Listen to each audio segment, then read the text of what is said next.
Hello. Right, let's hide you. Quickly going to show you modifier stack then. Okay, so let's go and build a what? A teapot. Just because no, actually no, going to build a box because we do boxes really easily. Right, so build a box. Oops, build a box in a minute. There we go.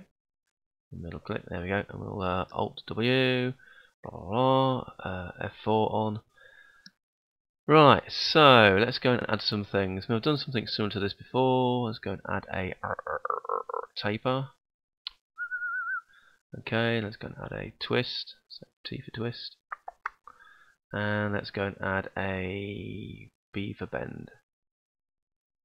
Right, there we go. Okay, so doesn't look like it's actually doing anything. Let's go and add. Let's go down. So navigating a modifier stack. So let's go down to taper. So at the moment, let's go and taper it. So let's taper it down. Let's go and add a twist to it, and we'll twist it around. And let's go and add a bend to it, and we'll bend it over. We can go back down to the box again, and we'll add some height segments because that will make more sense. And we'll add a couple of width segments and a couple of width segments, and we'll make the width less and the blah blah less and the height more. There we go.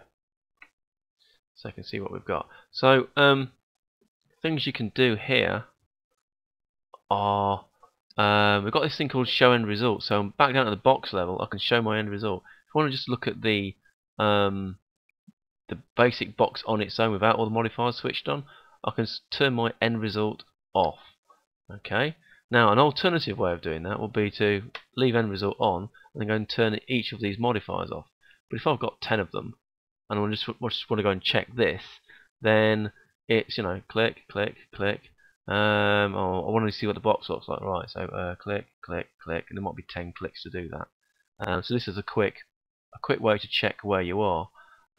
Also, you can be at this level where you can say show end result or don't show end result. You can see where your current modifier is. It's sort of like wireframed out. Okay, so I can then change the curve on this, make it a bit more interesting to look at. Yeah, I can go back down to my box again, see the whole thing here, and add some more height segments. Makes sense. There we go. How nice is that? Okay. Yeah. So that's what we're doing here. So we can go up to the twist level, for instance, and say turn off end result. So all we can see now, all we're playing with is the actual twist, and how twisty you want it. Okay, that's a really twisty version there.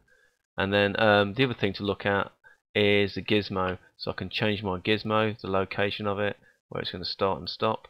And let's go and undo that. Control Z.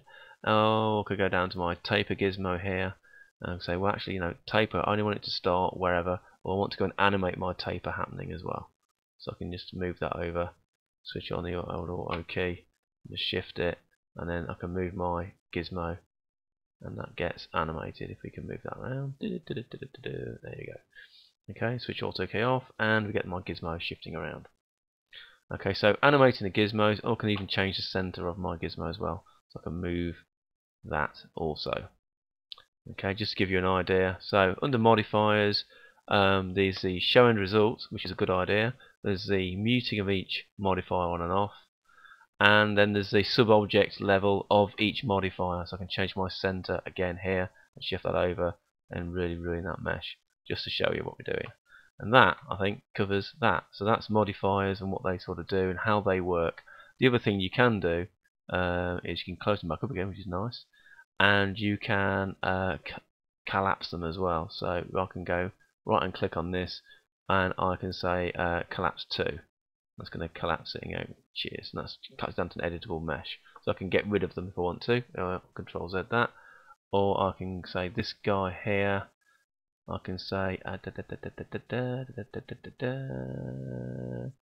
collapse to that one, and say yeah, and that just gets rid of that one. Yeah, so I can get rid of selective whichever one I want to go and do. So, bang, there you go.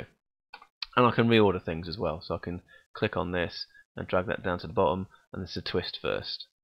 Yeah, so we get the twist first, then we get the taper, and then we get the bend. And I've got show end result on what we have now. There you go. That's it really, isn't it? So yeah, that's modifiers basically, what they can do and not do. How exciting. And there you go. That will cover that. Cheap as chips, as they say. See you later.